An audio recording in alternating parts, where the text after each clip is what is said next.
Hoy es un día feliz, hoy es un día especial. Primero es un día feliz porque podemos estar aquí todos juntos, porque podemos alabar a Dios, porque tenemos la libertad para poder hacerlo y tenemos esa bendición que Dios nos ha regalado. Pero hoy es un día feliz en doble sentido, porque hoy es el domingo de resurrección. No es, vamos a dejar atrás a veces ese hartazgo por los elementos tradicionales, ¿no? Y vamos de verdad a disfrutar hoy de que es el día en el que Jesucristo resucitó de entre los muertos. Al igual que celebramos la Navidad, que Cristo ha venido al mundo, la obra empezó ahí, de alguna forma, hoy se ve consumada. Hoy, en esa resurrección, terminó de una vez por todas ese reinado de la muerte y finalmente la cabeza de Satanás fue aplastada como esa serpiente de la que habla Génesis.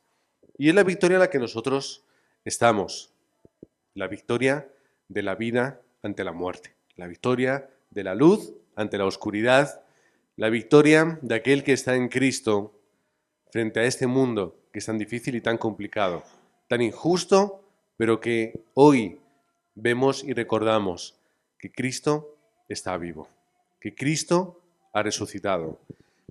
Y hoy hemos leído, todos los habéis dado cuenta, los momentos anteriores, días anteriores a que Jesús muriese en la cruz. ¿Qué días eran estos? Eran días donde Jesús habló muchas cosas, ocurrieron otras tantas, lo hemos estado predicando, ¿cierto? La semana pasada. Pero anteriormente incluso nos encontramos en Juan capítulo 11. Es la muerte, pero también la resurrección de Lázaro. ¿Por qué es tan importante esto que ocurrió? ¿Por qué tiene tanto valor? Jesús se entera de que Lázaro está enfermo. Y Jesús podía haber tomado la determinación de haber ido corriendo a sanar a Lázaro. Pero es que, aunque hubiese querido ir corriendo a sanar a Lázaro, Jesús tenía el poder para haberle sanado, sin ni siquiera estar enfrente de él. ¿Os acordáis del oficial romano que va a Jesús y le dice: Señor, no hace falta ni que vengas a mi casa? Imaginad lo que era Jesús, entrar en casa de un oficial. Mira, en la distancia tú si quieres lo puedes sanar. Y se sanó ese niño.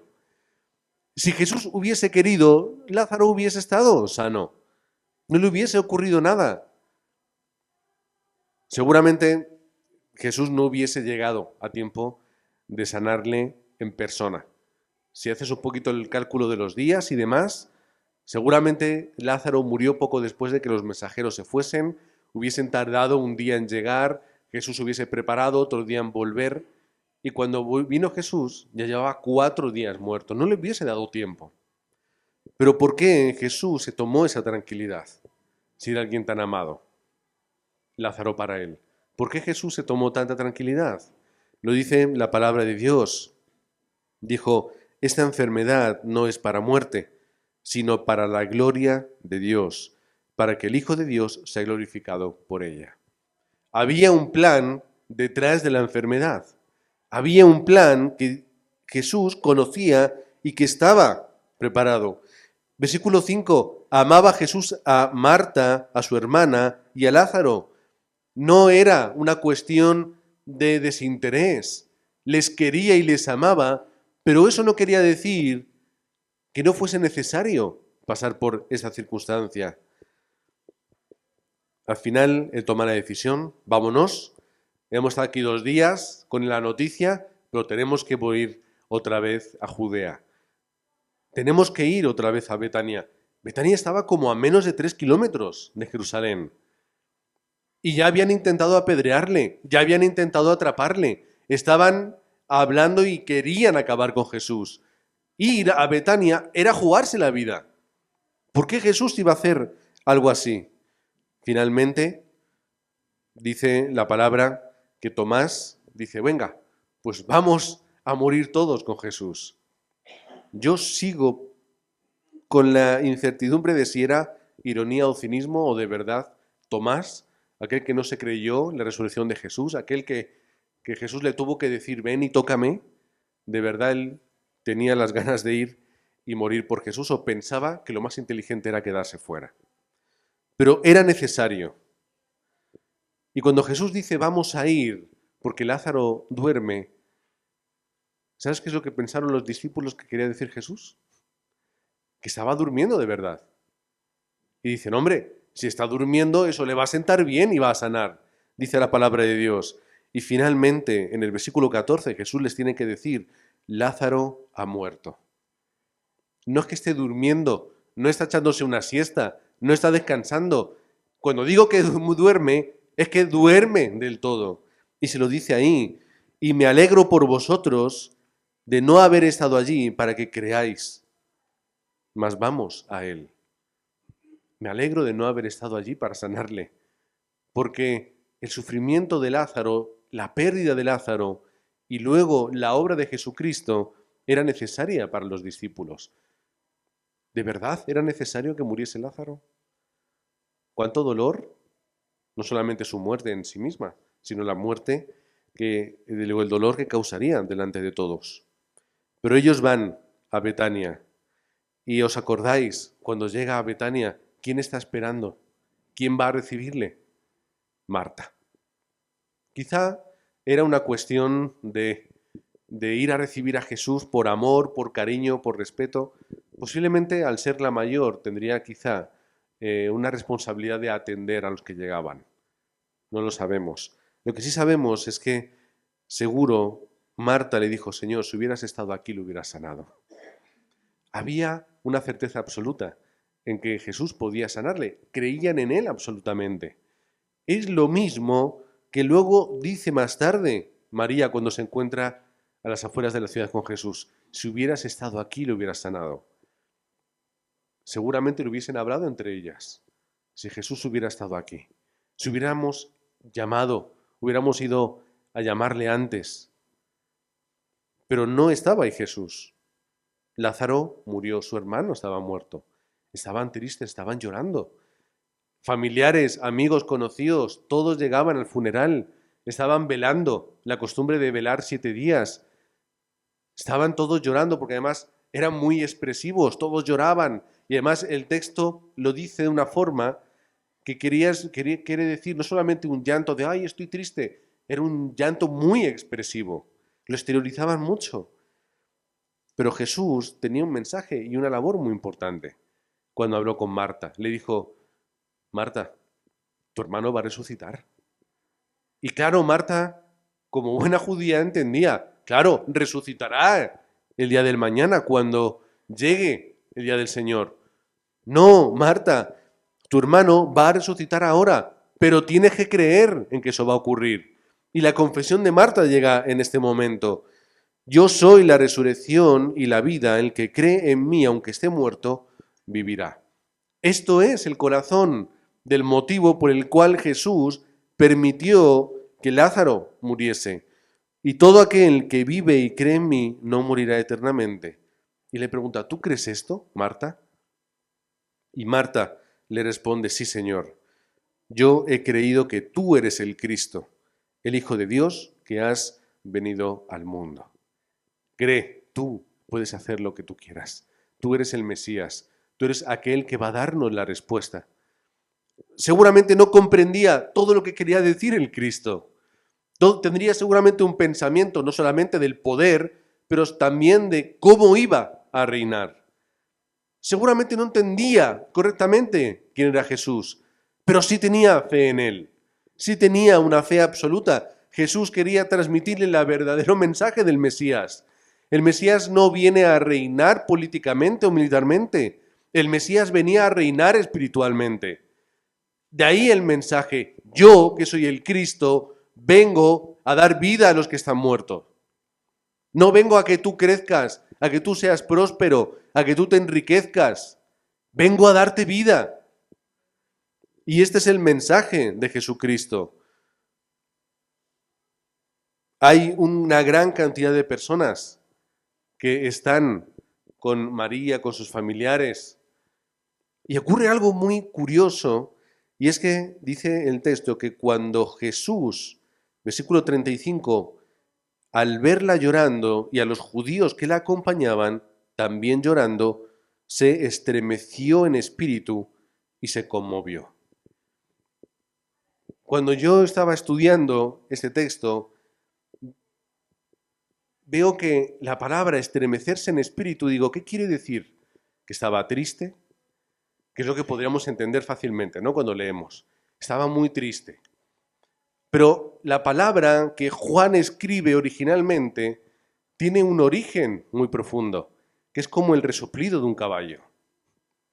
Y cuando se utiliza en otros textos, incluso en la propia palabra, se utiliza para denotar un sentimiento profundo que tiene que ver con ira, con rabia. Jesús no solamente estaba triste, ¡ay, pobrecito! No solamente estaba triste al ver a la gente, tenía rabia por dentro Jesús. Sentía esa sensación. Ahora, ¿por qué era? ¿Era porque Lázaro estaba muerto? Si Jesús iba a resucitarle, ¿por qué iba a estar triste? Yo creo que Jesús, cuando ve lo que causa la muerte, lo que causa el fallecimiento de alguien, lo que causa el pecado original, que es la muerte de la persona, la destrucción de la familia, el llanto, el clamor, Jesús le da rabia esto, porque ve cuál es la causa de la obra de Satanás. Él, en vez de estar vivo y disfrutar de estar con Dios y estar vivo para siempre, tiene que tener una enfermedad, tiene que morir y tiene que hacer que todo el mundo esté triste y clamando. Porque lo que dice el texto, cuando Jesús ve a la gente sufrir, siente rabia por el sufrimiento.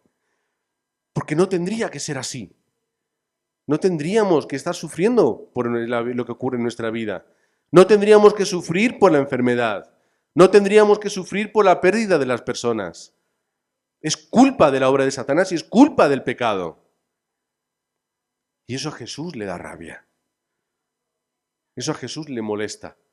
Luego dice después de, como verse, dice que también, o sea, en vez de estremecerse en espíritu, luego también se conmueve. ¿Por qué se conmueve? Por empatía. Le da rabia, pero siente empatía por los que sufren. Y fíjate en la empatía que sufre o que siente Jesús, que en el versículo 38 dice otra vez el mismo verbo, profundamente conmovido, otra vez, profundamente rabioso, enfurecido por lo que estaba ocurriendo, vino al sepulcro. ¿Y qué es lo que hizo? También en el versículo 35, el versículo más corto de la Biblia, lo encontramos aquí. ¿Quién lo sabe? Jesús lloró. Un versículo para dos palabras. Seguramente aquel, no recuerdo quién fue, el monje que se dedicó a poner versículos a toda la Biblia, él dijo, esto tiene que estar solo, esto tiene que quedarse aquí. Y Jesús lloró. Jesús lloró. ¿Por qué Jesús lloró? Porque Jesús siente empatía, amor y cariño por el sufrimiento de las personas. Jesús no es un ser, no es un Dios todopoderoso y absoluto que viene aquí mirando el sentimiento de las personas de una forma insignificante. Jesús llora por lo que ocurre. Jesús llora y padece. Jesús, cuando se enfrenta a los fariseos, ¿qué es lo que hace? Se enfurece, les habla directamente de una forma muy dura y directa. Jesús, cuando llega al templo, ¿qué es lo que hace? Ira, rabia, tira todo, les echa, da latigazos. Jesús es 100% humano, es 100% real. Sus sentimientos son como los nuestros. Lloraba por lo que ocurre cuando alguien muere. Y dice las palabras que marcan el texto hoy, el título hoy, versículo 39, quitad la piedra, quitad la piedra.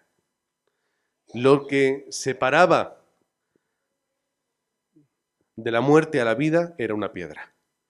Lo que separaba a la gente de estar llorando y clamando por un muerto y verle resucitar y volverle a tener de nuevo era una piedra. La incredulidad estaba puesta ahí, una piedra. Quitad la piedra. Cuando Jesús resucita, la piedra ya no está, para ayudarnos a ver que Jesucristo ha resucitado. No estaba Él para decir, quitad la piedra. La tuvo que quitar. Tuvieron que venir ángeles para quitar la piedra. Pero aquí hacía falta que la gente la quitara. ¿Creéis en mí? ¿Tenéis fe? Quita la piedra. Y vas a ver la obra de Dios. Dice Marta, Jesús, no podemos quitar la piedra. Han pasado 4 días, el cuerpo ya se está descomponiendo, va a oler mal, muy mal. No sé si alguna vez habéis olido, yo no, pero dicen que el olor no se olvida. Fijaos lo que tenía que oler. Jesús, no lo hagas, huele mal. Tiene que volver a decir otra vez Jesús, ¿no crees en mí? ¿No hemos quedado en que yo puedo hacerlo todo? Marta, otra vez, cree y ten fe y verás la gloria de Dios. Quita la piedra y verás la gloria de Dios. Quitaron la piedra de donde había sido puesto el muerto y Jesús, alzando los ojos en lo alto, oró y dijo, Padre, gracias te doy por haberme oído. Yo sabía que siempre me oyes, pero lo dije por causa de la multitud que está alrededor, para que crean que tú me has enviado. Y luego gritó, Lázaro, ven fuera, sal de ahí. Qué bonita imagen, ¿no? Jesús orando, Jesús hablando con el Padre. Y además dice, Padre, gracias te doy por haberme oído. ¿Qué quiere decir? Que Jesús ya había orado antes por Lázaro. Que esta no era la primera oración, Jesús ya había clamado al Padre por Lázaro. Y gracias, Padre, porque tú has respondido a mi oración. Y esto teológicamente es muy complejo, ¿verdad? Un Jesús 100% Dios, con la capacidad para resucitar a alguien, pero un Jesús totalmente humano, 100% humano, que clama esa relación entre Jesús y el Padre, siendo 2 personas, pero del mismo ser. Muy complicado, pero ahí está. Y finalmente sale Lázaro con las vendas, todo tapado, y le dice, desatadle y dejadle ir. Esto es el mensaje de la resurrección, para que todos podamos entender y comprender, primero, que era necesario que Cristo muriese. Era necesario que Lázaro muriese. Era necesario. Qué triste, ¿no? Pero era necesario que Lázaro muriese. Y a veces es necesario que nosotros también tengamos que pasar por circunstancias. Porque si yo no paso por circunstancias, yo no puedo ver la gloria de Dios obrando en mí. Si no hay muerte de Lázaro y no hay resurrección, ¿cómo iban a entender entonces? Y aún así les costó mucho entenderlo. La gloria de Dios se revela en la crisis, en el problema y en el desastre. Por eso mismo, yo puedo decir en cualquier circunstancia, no hay ningún problema, porque Dios tiene el poder para todas las cosas. Gracias, Padre, porque tú me das gracia en todo momento, y al final va a ser todo para tu gloria. Y me darás fuerza para atravesar todo problema y circunstancia. Me darás el poder para poder conquistar cuando sea difícil. Pero esta es la gracia que nosotros tenemos. Pero todo depende de una cosa. Primero, ten fe en lo que va a ocurrir. No importa si lo tienes que repetir una vez, como Jesús se lo tuvo que repetir a Marta, que ya te he dicho que yo puedo hacerlo, que va a resucitar, quita la piedra. Pero este es el segundo punto. Tienes que quitar la piedra. Tienes que quitar la piedra que está delante del milagro. No, pero es que va a oler mal. Quita la piedra. Es que es muy difícil. Quita la piedra. Es que es imposible. Quita la piedra. Porque ahí es donde está la respuesta. Mi incredulidad es una piedra que pesa mucho. ¿verdad? Mis prejuicios son piedras que pesan mucho. Esto no sirve, esto no vale, no va conmigo. Mis circunstancias y mis problemas a veces me hacen centrarme más en la piedra que en la gloria que está detrás. Pero tenemos que quitar la piedra. Y cuando yo quito la piedra, veo la gloria de Dios. Ahí está la respuesta. De que Cristo tiene poder sobre la muerte, tiene poder sobre todas las cosas. Gracias, Padre, por las circunstancias que yo paso, porque ahí es donde yo veo la gloria y la gracia de Dios. Claro que es difícil. Jesús mismo lloró. Pero luego los llantos y las lágrimas se convirtieron en lágrimas de alegría. Al ver a Lázaro otra vez vivo. Ahora, ¿vivo por cuánto tiempo? Si hubiera sido por los principales judíos, ya querían matarle a Lázaro. Querían matarle. Porque, oye, es un ejemplo, es un testimonio vivo del poder de Jesús. Vamos a matarle. Algún día murió Lázaro, no lo sé cuándo murió. Algún día moriría él. Y ahí ya no hay tumba, no hay nada que hacer. Pero ¿cuál es la respuesta? Que a través de la muerte de Cristo, Lázaro, todos tenemos vida. La vida física concluirá. Moriremos todos algún día. Un accidente, una enfermedad, se acabará y se apagará nuestra vida en la vejez. Pero ¿cuál es la respuesta? Que no es un problema morir. ¿Por qué no es un problema? Porque Cristo ha vencido la muerte. Y esa es la semejanza que nosotros tenemos por esperanza. En que cuando yo voy a la muerte, vuelvo a la vida, mi cuerpo puede desaparecer, se podrá descomponer, lo incineraremos, lo enterraremos, se perderá en cualquier lugar, pero yo no voy a morir. Mi espíritu irá con el Padre. Esa es la respuesta de Jesucristo. Y es lo que Él tenía que explicarles a través de la muerte de Lázaro, que no llegaban a comprenderlo. Es aquello que Jesús les explicó tantas veces. Porque si nos vamos a Juan capítulo 6,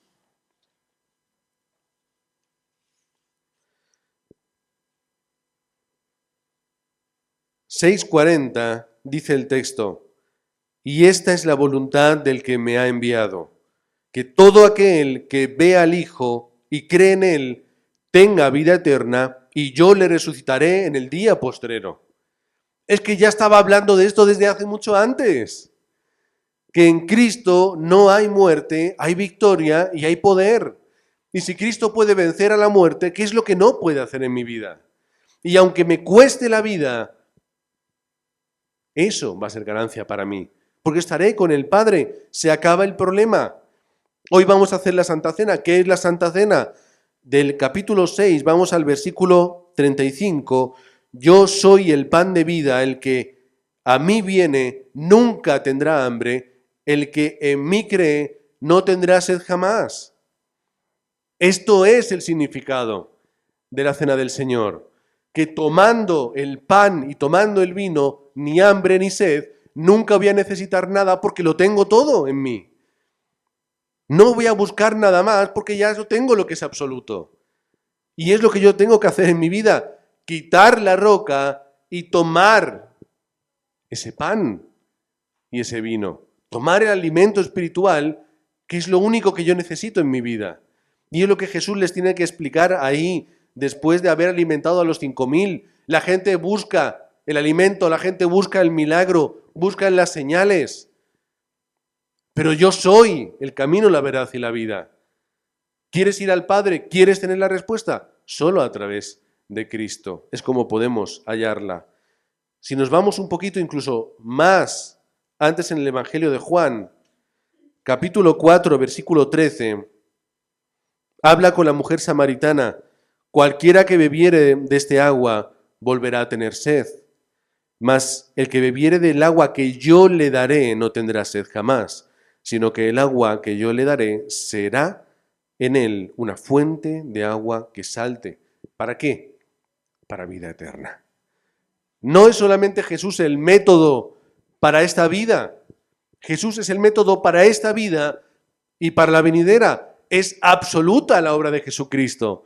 No es únicamente que yo no voy a tener sed, que yo me voy a sentir completo, que yo lo voy a sentir que tengo todo y no necesito nada más, sino que además tengo la seguridad y la esperanza de que yo voy a estar siempre con Él, de que no tengo que luchar, no tengo que esforzarme, no tengo que cumplir nada para poder estar en su presencia. Solamente necesito beber de ese agua. Pero ¿dónde está ese agua? Está detrás de la piedra.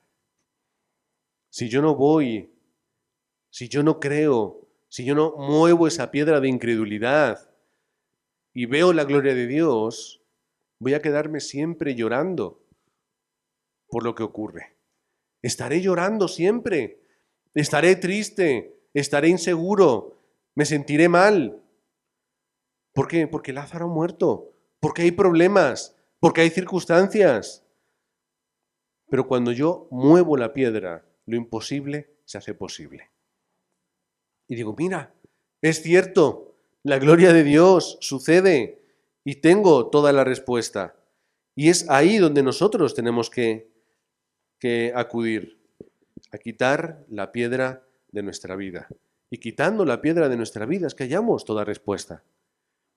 Así que os bendigo en el nombre de Cristo, para que hoy, que es un día especial, podáis recordar esto. Juan capítulo 20, versículo 1. El primer día de la semana, María Magdalena fue de mañana, siendo aún oscuro, al sepulcro y vio quitada la piedra del sepulcro. No estaba la piedra. Entonces corrió y fue a Simón Pedro y al otro discípulo, al que amaba Jesús, y les dijo, se han llevado del sepulcro al Señor y no sabemos dónde le han puesto. Como si nunca hubiese hablado Jesús de la resurrección. No se les pasó por la cabeza. Solamente pensaron, está muerto. Se lo han llevado y ahora ¿dónde está el cuerpo? Que yo me pregunto, ¿cuál es el valor del cuerpo si ya no está? ¿Cuál es el valor de ese cuerpo? José de Arimatea se jugó la vida para ver a Poncio Pilato y pedirle el cuerpo de Jesús para enterrarlo y llevarlo a un sepulcro. Solamente sirvió para que se cumpliese lo que estaba profetizado. Pero ¿de qué valor tiene ya el cuerpo? ¿Por qué ir a velarlo? Van corriendo, Pedro y Juan llegan, lo ven, y de pronto Juan dice que vio y creyó, es verdad. No creyó que había resucitado, creyó que se lo habían llevado. ¿Y dónde está el cuerpo? ¿Qué es lo que hacen? Pues vuelven a sus cosas. Versículo 9 del capítulo 20, porque aún no habían entendido la escritura, que era necesario que Él resucitase de los muertos, y volvieron los discípulos a los suyos. Volvieron otra vez. El cuerpo no está, se lo han llevado. Estarían indignados, enfadados, a algunos le daría igual, estaban tristes, no lo sé. Pero ahí es donde ellos, como ellos estaban. Sin embargo, a partir del versículo 19, donde también lo podemos ver en Lucas 24, que me gusta esa parte, es cuando Jesús se aparece a ellos y les ayuda a entender por qué era necesario que Cristo muriese y resucitase de entre los muertos. Les tuvo que explicar de una forma más concreta por qué era necesario, por qué Él tenía que morir, por qué desde el comienzo está hablando la Escritura de Cristo, por qué la Pascua se cumple en Jesucristo, por qué tenía que morir un cordero inocente y perfecto para que el ángel de muerte en el Éxodo no pasara por las casas y hubiese muerte. ¿Por qué había que tomar la carne del cordero y utilizar la sangre para la vida? Y Jesús les explicaría, esta es mi carne. Al igual que vosotros coméis la carne de ese cordero, es mi carne, es mi sacrificio. pero si lo tomáis, lo aceptáis y creéis, va a ser absolutamente y va a ser suficiente para vuestra vida.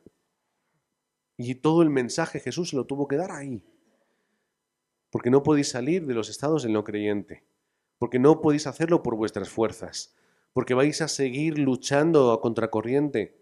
Porque el ser humano está perdido en sus delitos y pecados. Porque no hay nadie justo, ni aun uno. Porque la paga del pecado es muerte. Y por cuanto todos pecaron, todos están destituidos de la gloria de Dios. Porque todos están bajo la ley del pecado y de la muerte.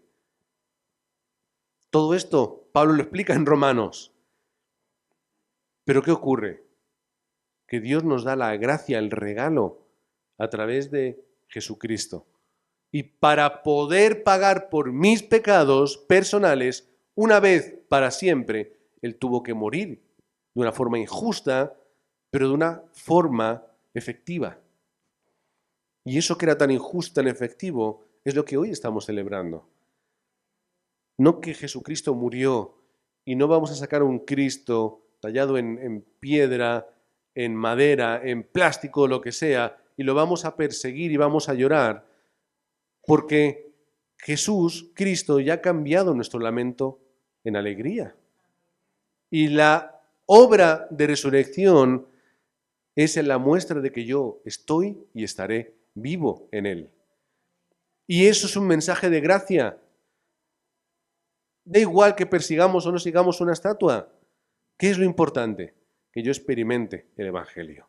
Que yo quite la piedra y yo pueda ver y experimentar a Cristo resucitado. La gente no puede hacer eso.